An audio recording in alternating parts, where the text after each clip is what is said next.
Hello and welcome Hello. to the No Rest for the Vivid podcast. My name is Claire Hill. I'm a self-belief coach, founder of the Vivid Business Club. And before I introduce my guest today, go and subscribe and follow.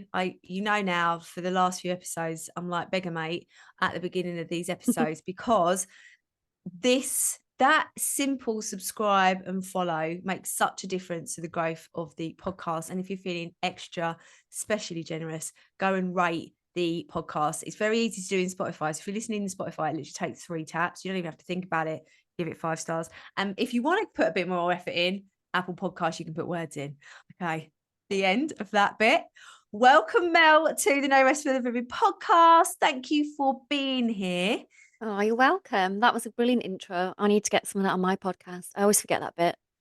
I'm just like, oh, hi, welcome. And then I go into it. There's none of the subscribe stuff. I need to go back and listen to this and write all that down. Well, it is a very it's a new edition, Yeah. It's like probably the last 20 episodes I've done it. But I am Yeah. like beggar mate. But it makes such a difference and the followers and like going up. Yeah. So it must be. Everyone else does it, don't they? Stephen Bartlett does it. So Oh, yeah, they're not good ashamed. enough for old Stevie. Yeah, He just can do go it as for it. well. Yeah. So for those people who don't know who you are, Mel, Hmm. can you tell us who you are, where you come from, what you do before we get into the nitty-gritty? Yeah. So I'm Mel, as just been introduced. I run a business called the Move Well Project, which I am officially full time just over a year into. If I include my side hustle, it's been building for sort of 5 to 6 years whilst I worked my previous job. And the Mover project is, or it was kind of born out of my own fitness journey or my journey into like taking care of myself, my well-being, my health, and to try and help other women who are equally as busy or as busy as I was prioritize themselves, put themselves first, and realize that by doing that, they're going to be better for everything else in their life. Um, the foundation of it is I'm a Pilates coach, so I guess movement and Pilates, I teach people in lots of different ways um, to do with Pilates and help them either rehab or general exercise, whatever it is they're working on. And then I also work with them on nutrition and a bit of mindset really into how they can make some changes in their life, not necessarily massive whole scale changes, but small changes that can make a big difference. I love that. I love you shared today. Was it on your stories what you have for your breakfast or your real? Yeah. Yeah, your overnight oats. I'm like Yeah. literally. I mean, I haven't got all the coconut stuff to have it for tomorrow, but I'm gonna make it with what I've got because I've got a few. Like Yeah, the this coconut, overnight one. it's the yogurt that makes it extra coconutty. And because you've probably got a bit of chocolate kicking around now, because it's Yeah. Easter, if you get a bit of like that thin Easter egg chocolate on top of it, it's basically bounty for breakfast, Oh, but pretty low cal and really high protein. So you can't go wrong, really. and the reason, just this, we will get back onto topic, but Yeah. can I feed that to my 5-year-old son? Yeah, you can. My So kids love it. So um, the protein element that I use is whey protein. You can use any different protein powder. So you might want to choose, I don't know what diet your son's on, but you can get vegan protein powders that taste mm, pretty good. Yeah, I mean it's all the ones I have got no added sweeteners and stuff in okay, it. So cool. yeah, my I, kids eat it all the time. They love it. Okay, cool, cool, cool. I just was watching thinking that is a perfect breakfast for Jackson. Yeah. You bet you've got to say the recipe now because otherwise we want to go. I can't remember. It's basically overnight oats. So the thing was, I I have know the it's same 40 grams breakfast. of oats, 40 grams of Yeah, oats, 40 one grams of scoop of oats, protein. a scoop of protein powder. I have vanilla, which makes it extra sweet. If you don't want to use vanilla, you could just use unflavored, or you could use chocolate actually. That would be nice. It's got 180 ml, I think, of coconut milk in it, a big dollop of coconut yogurt, like the Alpro stuff, the soy stuff. So that goes in, and then desiccated coconut, mix it all together, and just leave it overnight. And then it comes out nice and thick and creamy. Raspberries on there. You can put any kind of fruit you want on there, and yeah, a bit of chocolate. Make it like bounty. So But in that's the base of my breakfast every single day of my life. Basically, oats and protein with some kind of twist to it. I'm a creature of habit when it comes to breakfast time. but isn't that so easy energy wise? Because you don't have to think about what you're Yeah, gonna eat. that's it. So I got a post ready for next week to go on from that because I had lots of comments from it, people saving it and people thinking it's amazing that I am. Oh, odd that I only eat the same thing. It does one of the reasons why I do it is decision fatigue. I don't want to have to think about what I'm going to eat for breakfast. I know it works. I know I like it. I know it's going to do the job of what I'm trying to get towards for my end goal, which is to eat a high protein diet. So it's done. Don't have to think about it. I'm lazy and I'm fine with it. I think it's resourceful, It productive, is. and efficient. It's so efficient. That decision fatigue is I think people shy away and feel not what well, yeah, worried, I suppose, of making the same decision every day, so Mm. they're not seen as boring. Yeah. Actually, it's incredibly efficient. And when you're running your own business, you need to like keep back and be really resourceful with your energy at all times. So I think that Yeah, this you is do. genius. You do. Yeah, I think that's well, it's fair for anyone really. Everyone's busy. Like you don't want to have to think about stuff like that. Like that's a decision you don't need to spend your energy on, Mm, really. But yeah, yeah, anybody, I think social media makes you think that you need to have something amazing every day, every meal that's Insta-worthy, and it's so far from it. It couldn't be any more away from the truth. What you actually need, you just need the basics covered off really well all the time, which probably transfers into business as well, really, if you think about it. But yeah, from a diet and nutrition point of view, tick off your basics and you're good, you're golden. I love that. So how did you get into this? And I really would love I would love to dive more into nutrition as well Mm. throughout the conversation, but how did you begin this journey of movement and nutrition and bringing it all together? Where did it all begin? Um, so I don't know where to start really. Probably I got into my own fitness journey. So that's and was never very active at school or never very into it as an adult really. I ran a bit, kind of dabbled in stuff, didn't really pay attention to my nutrition. And then had kids, and then you start to think about, I guess, a bit more about what they're eating. But my second, I had IVF to have my little boy Leo, and um, if you've been through it or any kind of fertility treatment, you'll know that A, it's a massive toll on your body. Your body's kind of not your own. And I remember sitting in hospital. I had to be in hospital for the last 6 weeks of my pregnancy because it was quite a tricky one. Um, and I just made a decision that I wanted to come out and feel stronger. I was tired, I was exhausted, I felt weak. I was massive. I mean, I was carrying like an extra 3.5 stone of weight. It was like the biggest baby in the world.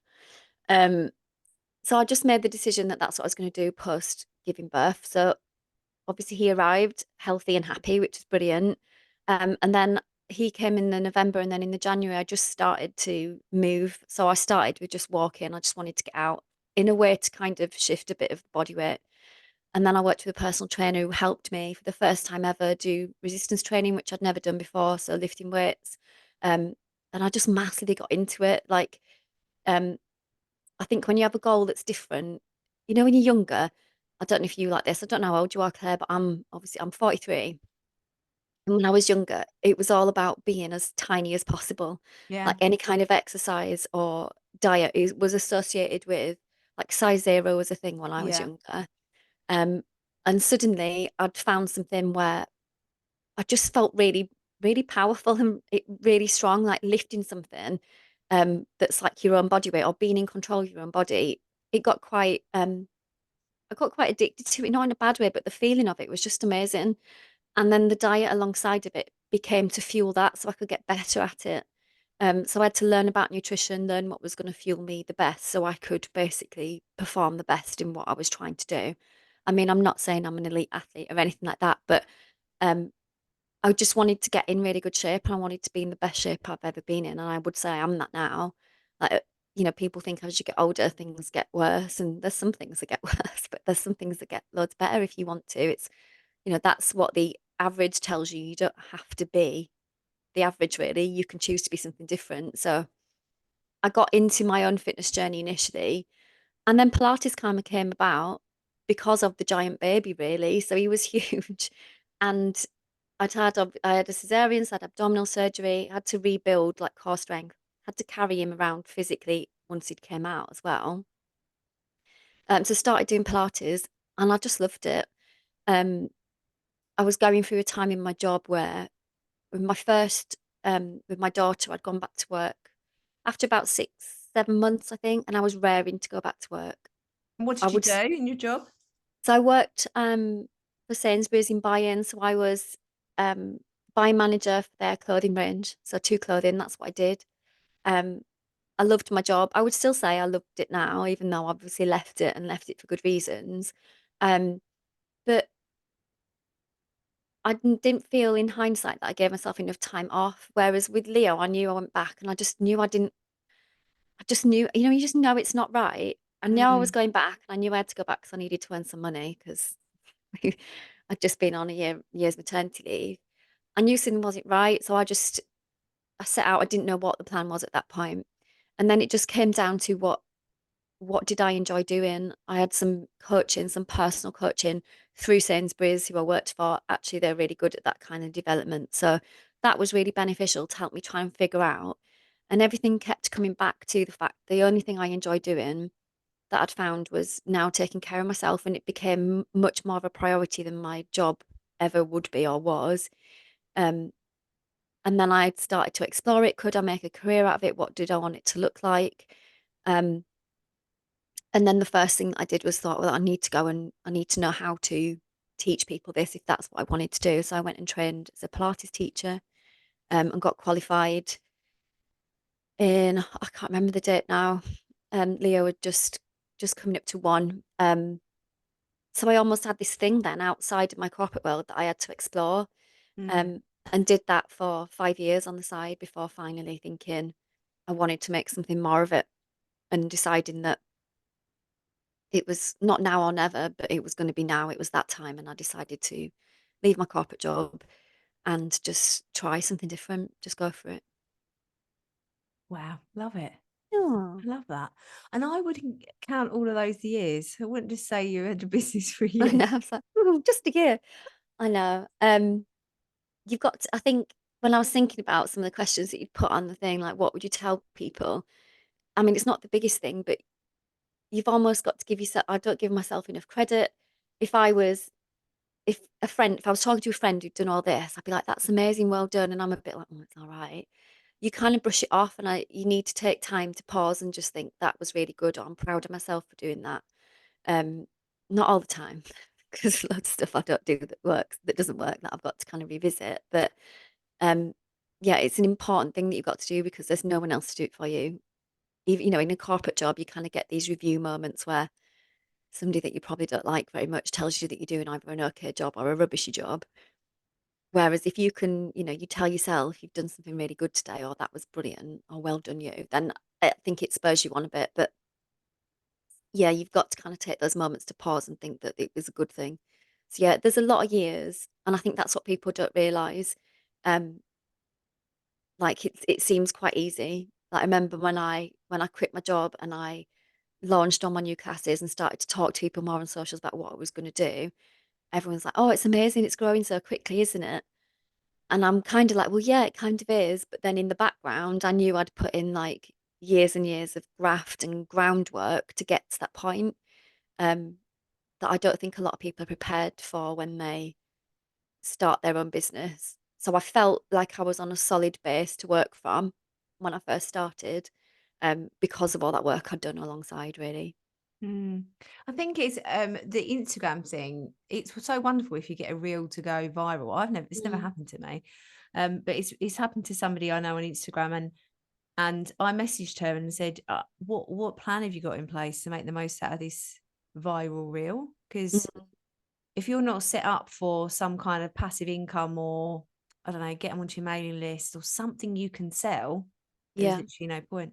So I sort of kicked her up the bum and she made something and sold it, and now she's doing something else. And it's like, maximizing that yeah, real thing. But it's that expectation that you're going to wake up one day and be like, oh my God, I've got 1 million followers and it's going to be I amazing. know. And but it's all of the confidence and the preparation to get to that point, and having that growth on Instagram doesn't mean anything really. Like, No, doesn't not mean you've got really. the business, have you?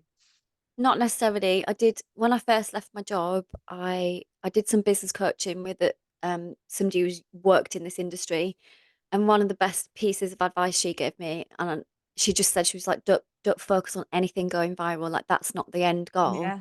No. The end goal is to offer value, to try and help somebody with what you're putting out there, whether you're inspiring them, whether you're giving them tips, whether you're just making them think differently about what they do.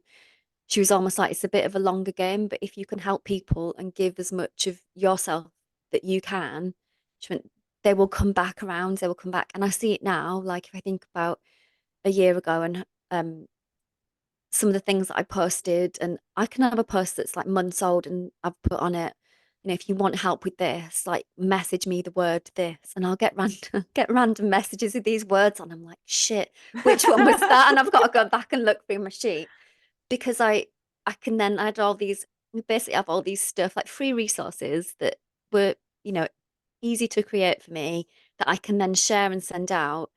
And then those people come back to me then, and then they talk to me about something else. We have a bit of a chat about advice. And then, quite often, more often than not, they then want to come and work with me from a nutrition point of view. So yeah, the advice from her was, start building the trust up, why would they buy from you? They don't know you. So you've got to build this trust up and don't worry about the viral side. Just Yeah. go with it. And actually a smaller following, sometimes it can be quite engaging, or a lot more engaging than a bigger following, Mm. and probably a lot less stressful, I think. Like social media can be a brilliant place, but then quite an awful place as well if the wrong kind of people start following and commenting on stuff. Yeah. So, um, yeah, I wish social media didn't exist some days, but it does. And you've got to like take the good parts from it, haven't you, and build on it. I think that the the beauty of Instagram, if we focus on that, or any of the platforms, is they're totally free, and you Mm, can reach people that potentially you wouldn't have been able to reach before. yeah. And it gives a platform for online business. Now, obviously, that is still quite new. That is still a Yeah. new thing, like to make money from Instagram, really, in the grand scheme of things. I know my first business, it was before Instagram existed. There was Facebook, but no one really shopped on Facebook. So Mm, how did I get my products out there? And I had to go to markets and fairs and like walk up and down high streets, going into little gift shops saying, can you do sale and return? Do you do wholesale? yeah. Find little places in catalogues and write to them. And it was always just like there was there was so much time invested in that kind of thing. Or Mm, you paid, but I had an article in the newspaper. I've not even done that for this business, but an article in the newspaper. Um, you didn't know podcasts didn't even exist. So yeah. that that difference, the thing with Instagram, I'm really fortunate. I've never had a bad comment ever. Never had a troll, never. I'll probably get one now, I've said it out loud, but I've never had any negativity. And I don't know, I feel like, or did I have one once? Or I think someone replied to something I'd said, and I didn't know that the reel went viral. So I'd commented on again somebody else's Mm, it's about a candle thing. Don't cut the wick, or don't like do this so the candle goes to the outside. And I'm forever, if I've got a candle on, I'm like, Dan, don't touch the candle until the wax is at the sides. I don't buy shitty candles, like we've got to make the most of them. So I'd said that, and then someone replied and was like, oh, why are you even married to him? Like it was a man being really horrible. Like I was like, oh, and that was it. That's all I've ever had. So for me, Instagram's like one of the best places ever. I just don't I enjoy it for what it is. However, mm, can be quite a difficult place for some people when you're like, oh, it's free.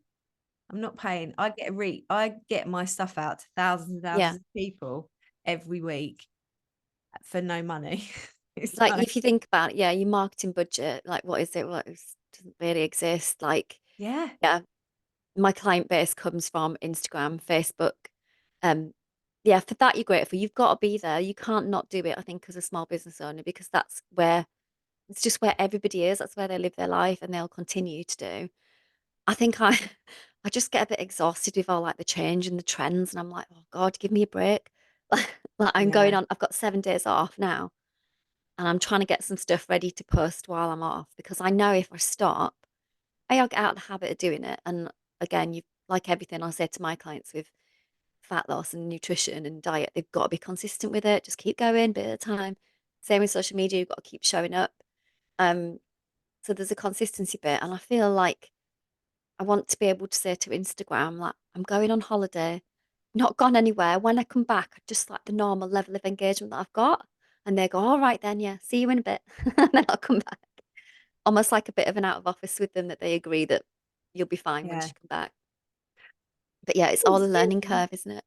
Yeah, it is a lot. And I think I never, again, I just don't ever notice that. I think a lot of it, I do think that people make you feel like you got to post all the time because of the algorithm, whatever. But I mean, I somebody, don't understand it. I don't profess to understand it. yeah, I thought I'd set myself a target, like I want to do something every day, so I'm there every day.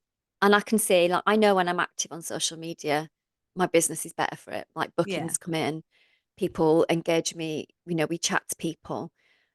And I guess for anyone else listening, when you like, I don't know whether to post it, like just do it, because the amount of times I've put stuff on and I've not really thought too much about it. And then I did something today and it was like, or the other day, it was like a question box. Like, ask me a question about this if you want.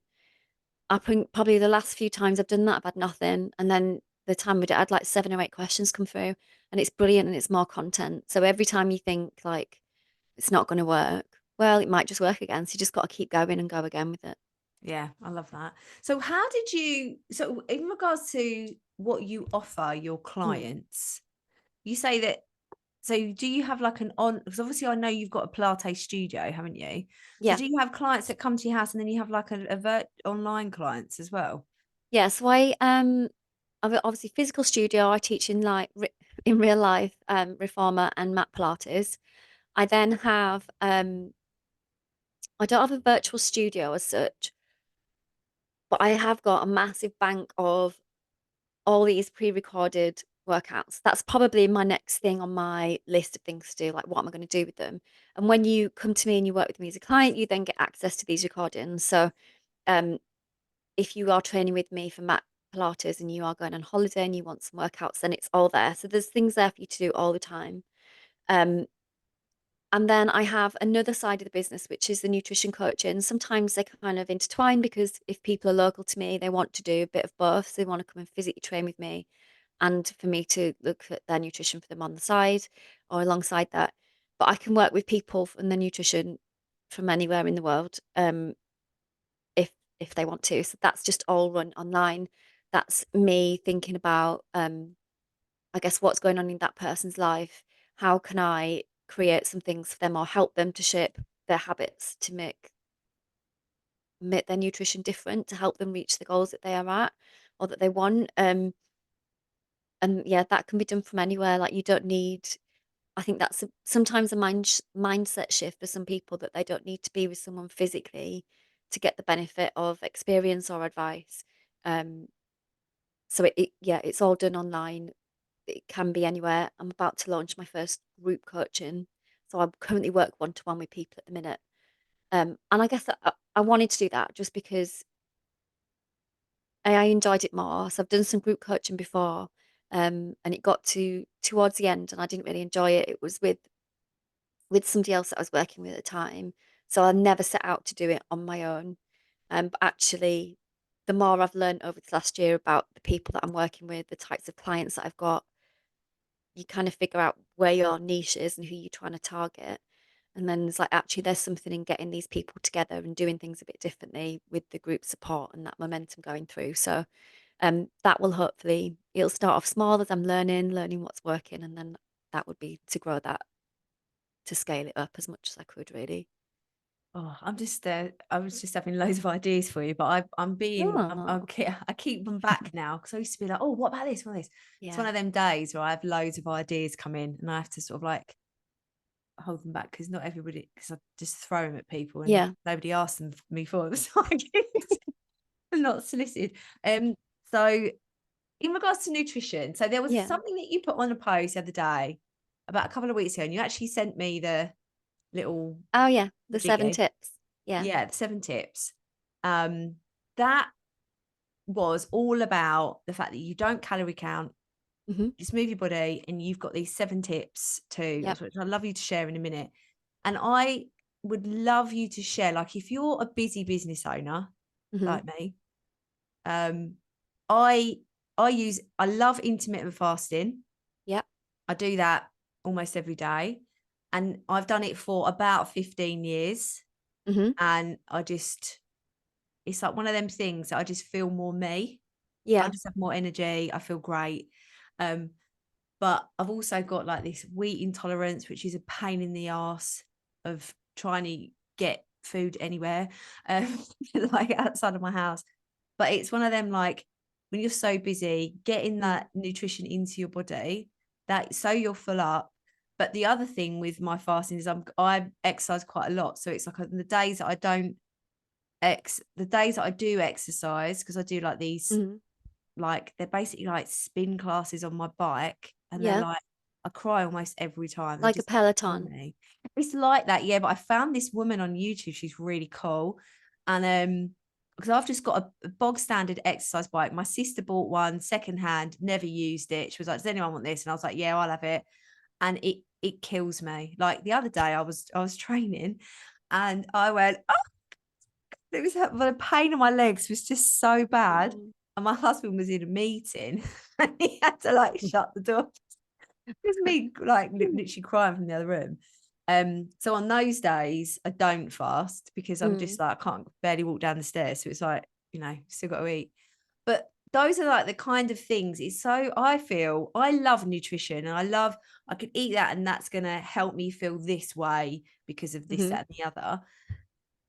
I do feel quite lost. I feel like it's one of those things that um you you you want to prioritize, but you just don't have the brain space to prioritize. Yeah. Plus, you have other people in your house you need to feed, and it's that juggle of, you know what I mean? So it's like I really Yeah. want to prioritize. I want to be, again, like you were saying, I'm turning 40 in December, and I'm really on a mission to be able to do a pull up before I'm 40.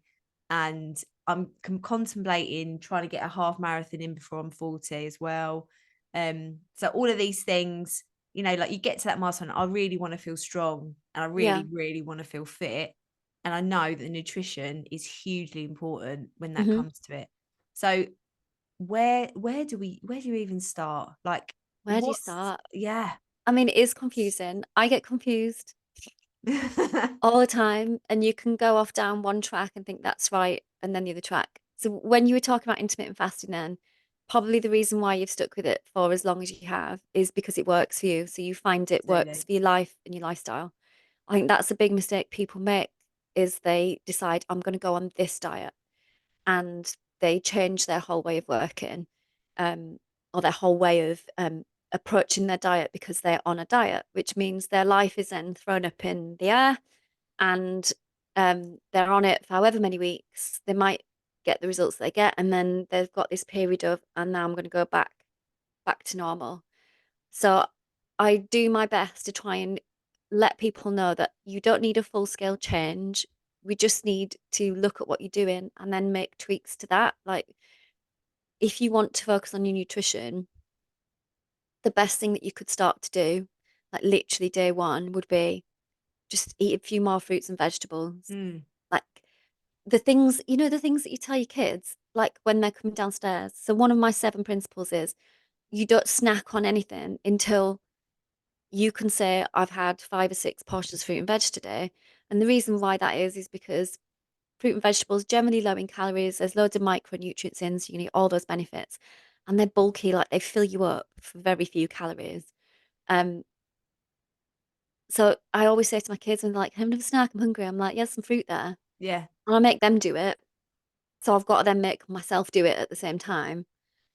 There's there's really simple things that you could implement. So the fruit and veg is one thing, and then protein would be another one. We don't eat Mm, anywhere near enough. Um, and there are 2 things that you could just adjust the ratio of what you are currently eating to tick those boxes. So if you had, I don't know, you were having pasta with pesto in it, you want to up the protein. So actually you have slightly less of the pasta and you pop a chicken breast onto that. And then that's literally maybe, what I'm eating tonight for dinner. yeah, I mean, it's so Um, nice. And then maybe you want some healthy fats with it. So, I mean, the pesto would do a bit of that, but you're mm, going to slice some avocado up and put it on the side. And then that in itself, you've got a decent amount of carbs, protein, healthy fats. mm. Maybe throw some broccoli on for like some extra green and some vegetables in there, and it's really balanced.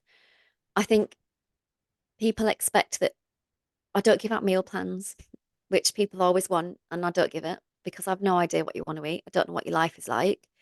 Um, I try and get people to take ownership of what their own nutrition is and like, right, what do you eat now? What do you like eating? How can you keep some of that going, but just make it a tiny bit better, make it serve you better, make you feel more fueled. But it Mm, is really confusing. You you just need to open up your phone to figure out, do you need to go on a Zoe diet and measure your glucose? Do you need to, you know, intermittent fasting sometimes gets a bad rep, but mm, ultimately we kind of do that as humans anyway, because you're asleep yeah. for a chunk of time. And so you just shape your day differently. Um, the main thing is it's got to work for you. So there's no one size fits all, as in this diet will fit for you. Think about what your life is like. How is it best going to fit into your life? How is it going to be the easiest thing to make the change? Because you won't stick to it otherwise, or you'll stick to it for a bit and then you'll just go back to normal. Yeah. I'm obsessed, well, not obsessed with intermittent fasting, but I feel just so good when I'm Mm, fasting. And people, as soon as you say fasting, whenever I've had a conversation with this with anyone about it, they're like, "Oh no, I wouldn't survive past 10 o'clock. I'd feel faint." And mm, I just think I'm not carrying that much extra weight, so but I still I still got a massive bum.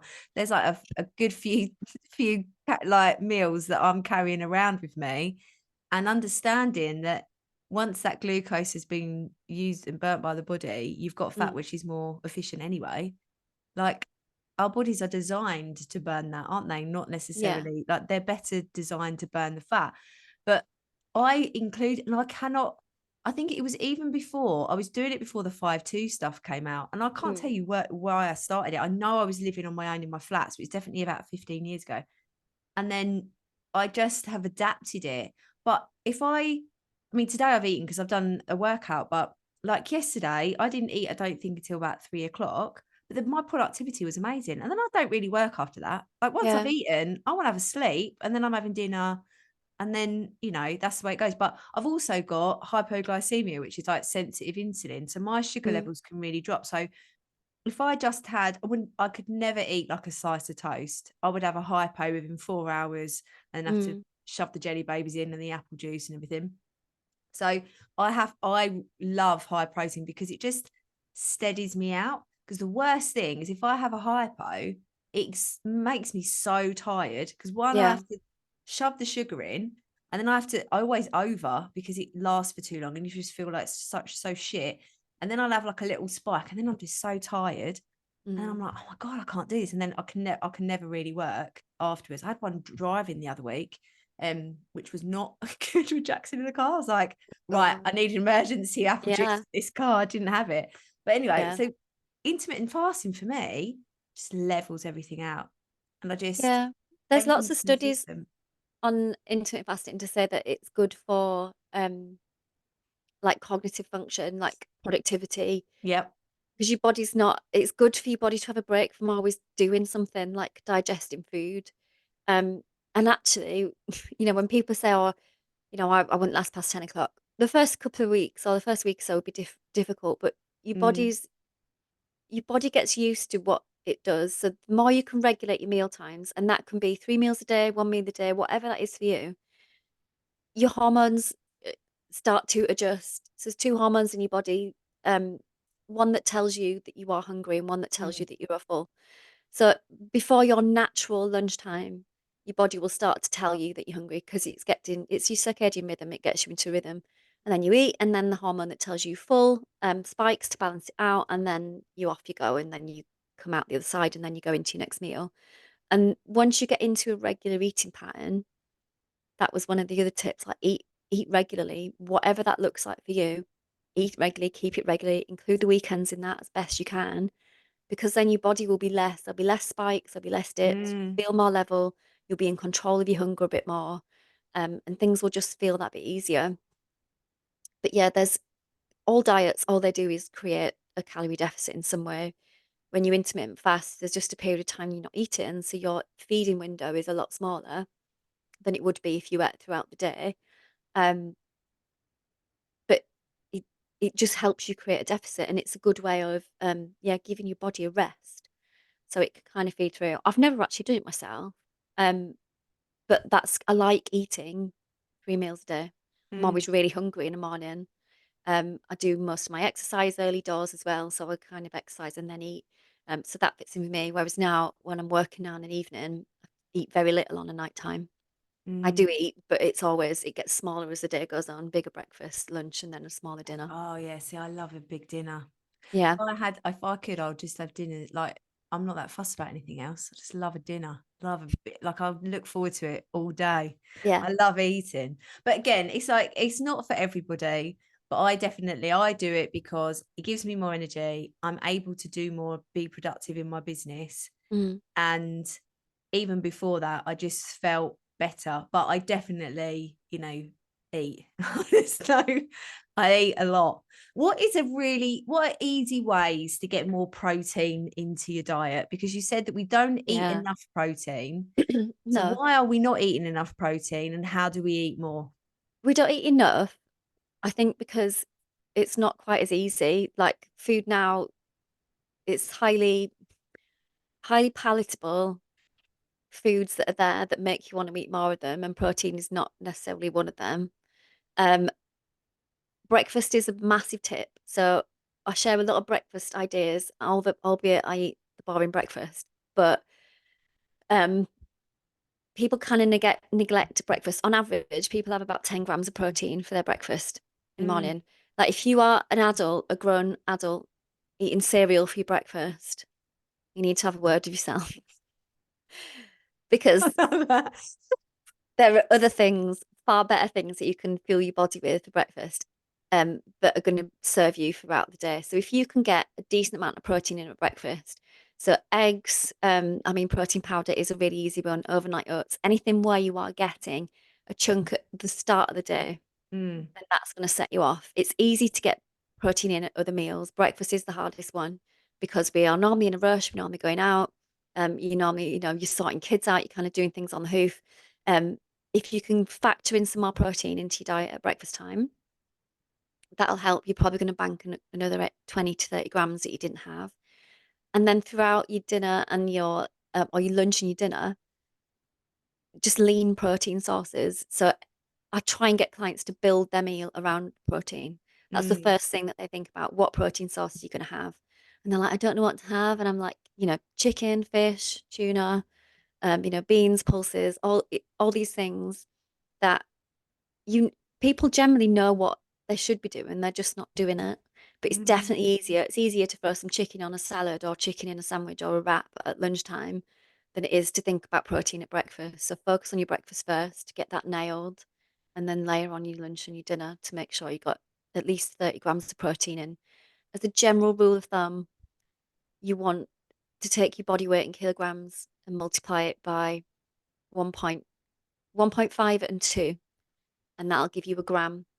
And then you work somewhere in between that range, depending on how hungry you are that day, what you've done that day.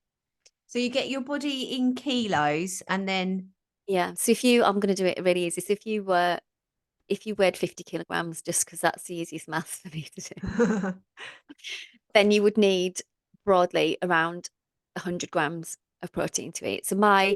I try and day. get, yeah, Oh my it's a God. I lot. thought you were, when you were saying that, I thought you were getting it wrong and you had to divide it.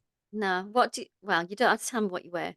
But yeah, if you take your body weight and times it by 1.5 to 2, so do by 1.5, then by 2, and then take somewhere in the middle.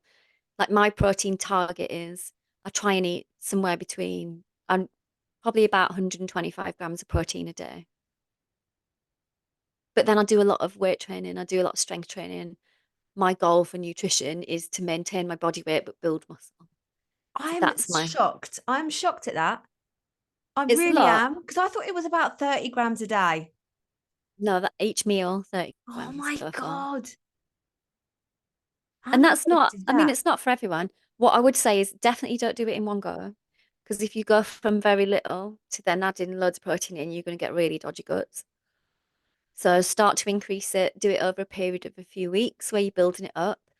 And unlike calories, where people would like save like bank calories so that then they Mm, could eat a bit more at the weekend, you want protein to be like throughout the day because of it regulates your body and it keeps you keeps you full of all the macronutrients. It's the most satiating one. So 30 grams of protein, chicken breast, is going to keep you far fuller than the equivalent in calories of carbohydrates. It just will.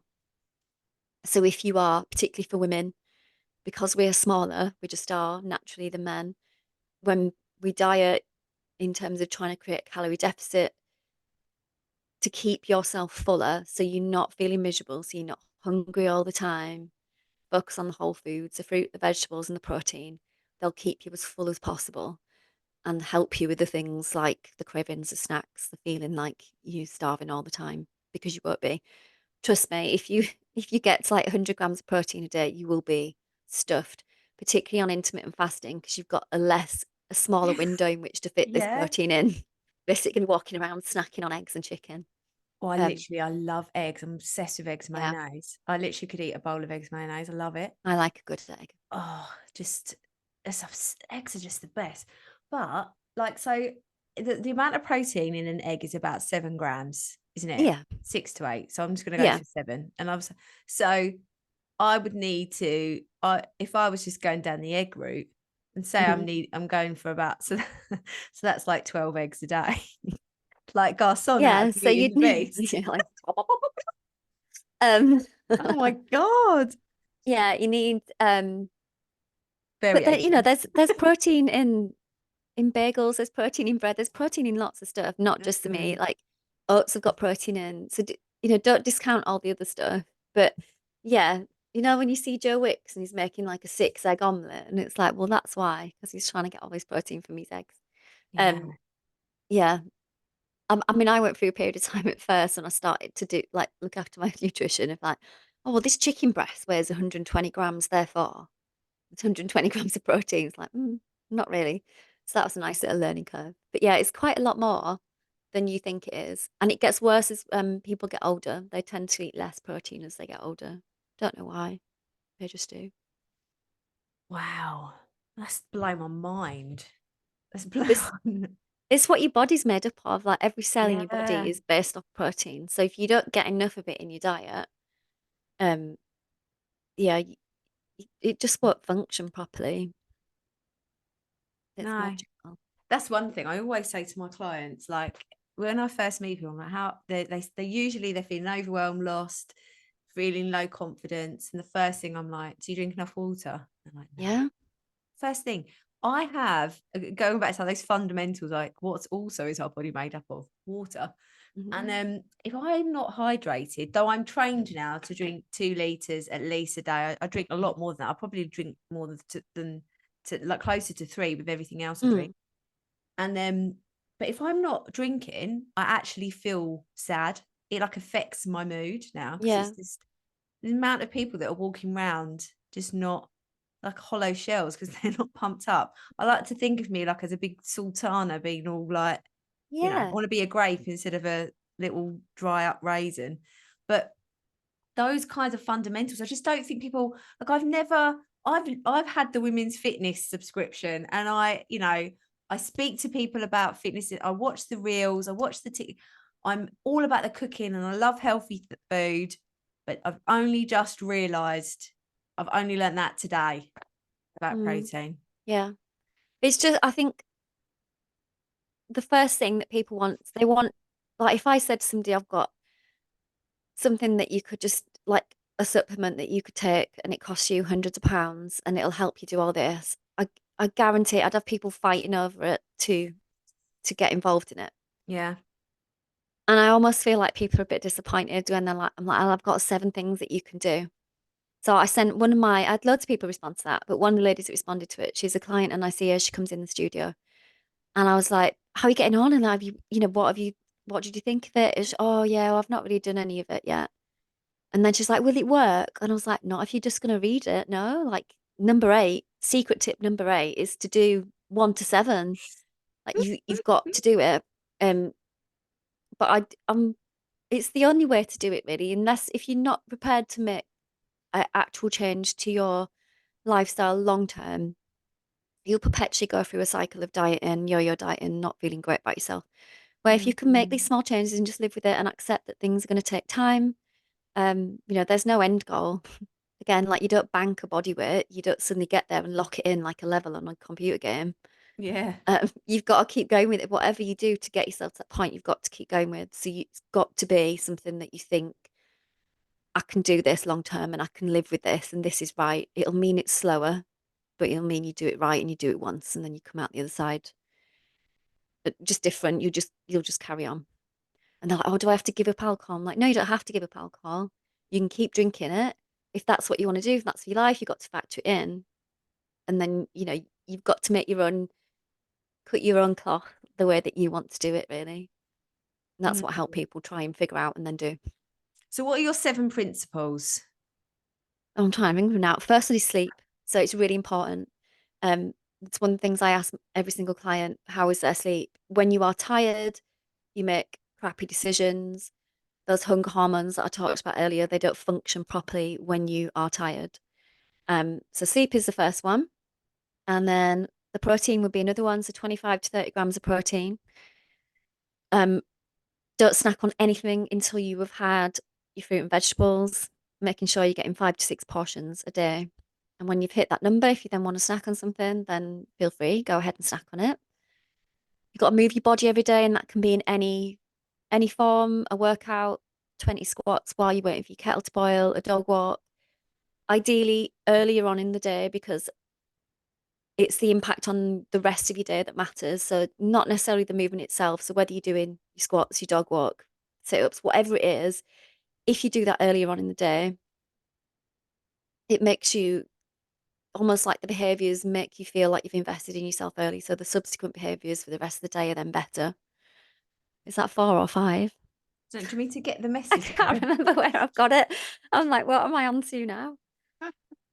Yeah, get it up for me. Tell me what I'm supposed to be doing. Just had a look, nearly dropped everything going over the side. Right, Oh. let's go. So sleep was definitely number one. Yeah. No, people say this. I was like, oh, I'll tell you about my rescue remedy, and then I'm like, shit, Mm, what is it? I haven't written it down.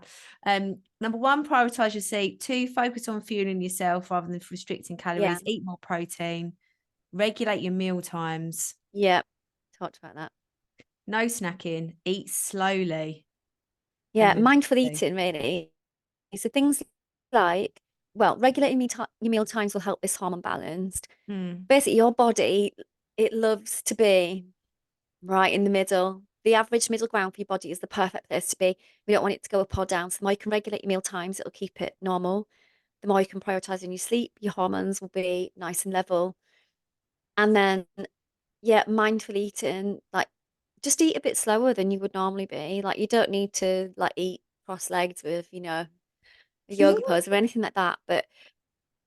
And particularly, I mean, I'm terrible now and I have to check myself all the time for this. I will eat in between clients, which can be 10 minutes. I'm literally shoving food in because that's the time I've got to eat.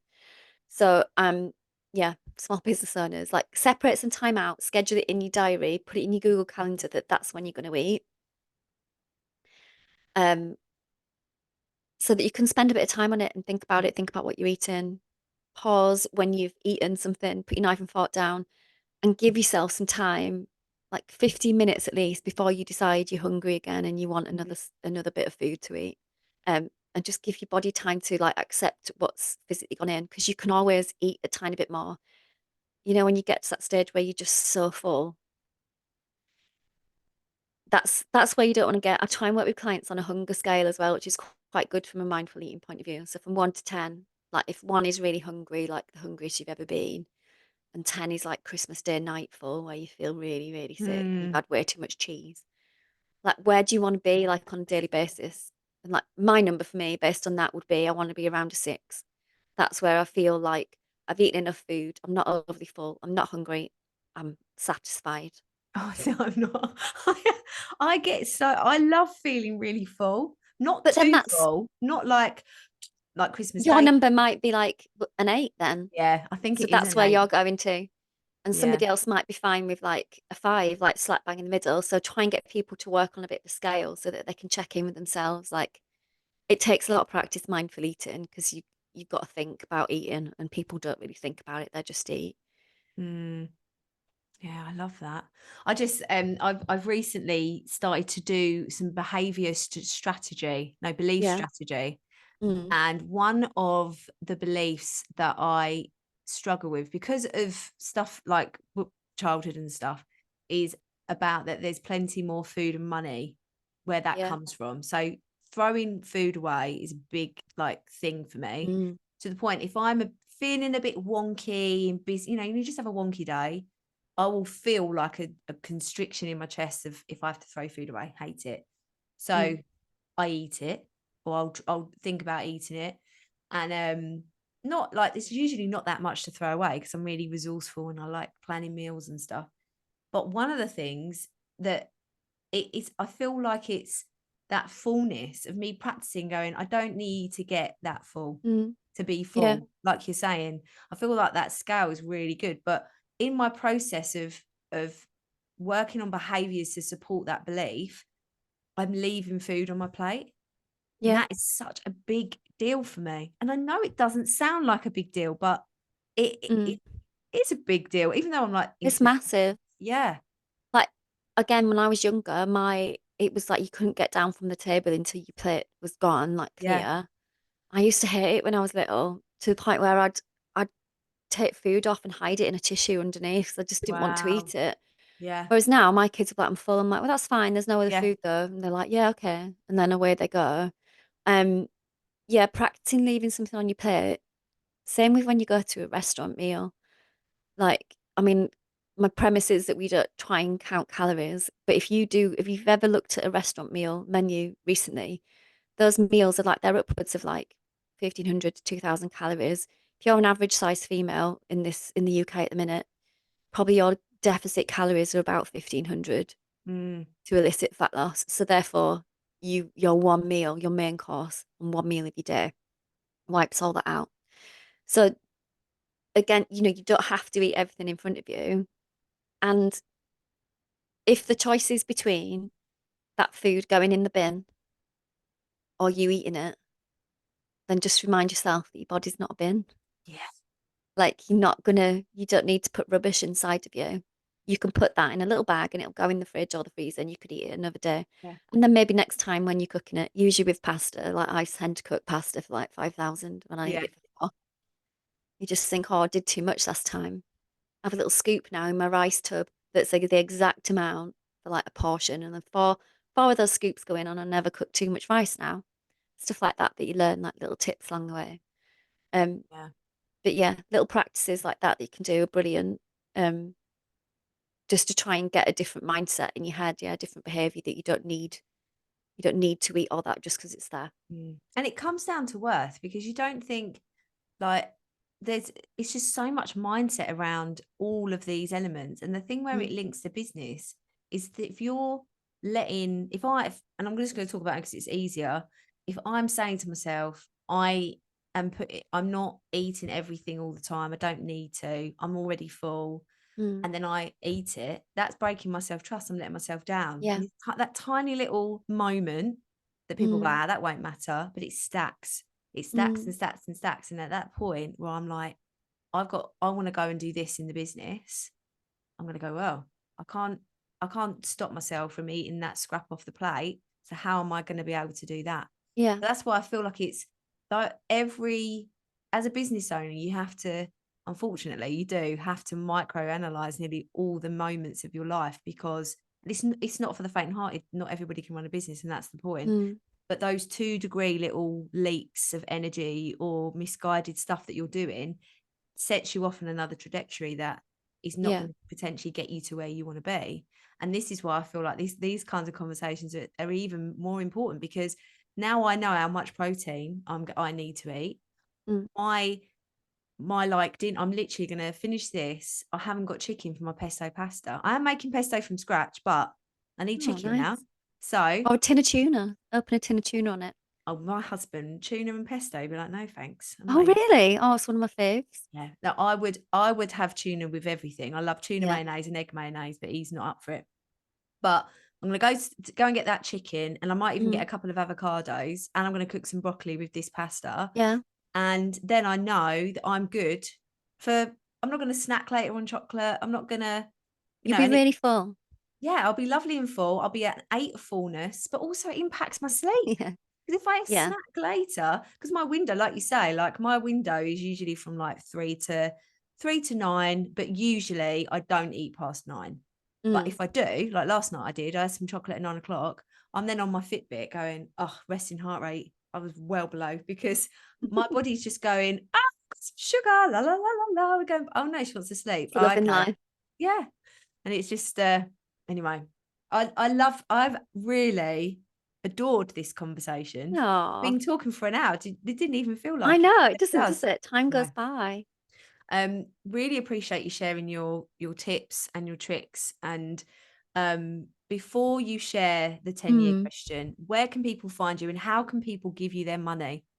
Oh, so you can find me on Instagram. I'm at Mel Project, all one word. Um, so that's my main platform that I use. In terms of you giving me your money, there's links on there, link in my bio, as you'll say. So yeah, my first group coaching is going to start on, I want to say the 22nd of April from the top of my head. It's not fully launched yet. That's the plan post Easter to start talking to people about that, clients existing and new. So that'll be launching, so look out for that. And if you want to get involved, then you can. Initially, I just want sort of 10 people to do it. That's my starting point to get a group going to see what works. And then go from there. But you can find me there and ask away with any questions you've got. I'm always willing to help people in any way I can. Um, if you have a look and we talk about the services I've got, and if it's not for you, that's absolutely fine. You can still come and ask me a question. I don't feel like you need to spend your money with me to get me to help you, because that's not not what I'm about. I will help you anyway. And if I can help you further and we work together in more of a one-to-one or a more professional capacity, then that's brilliant. But I'll always help if I can. Amazing. Thank you so much. Right. You're So, welcome. what would you tell yourself? What do you know now that you wish you could tell yourself 10 years ago or wish you'd known back then? Oh.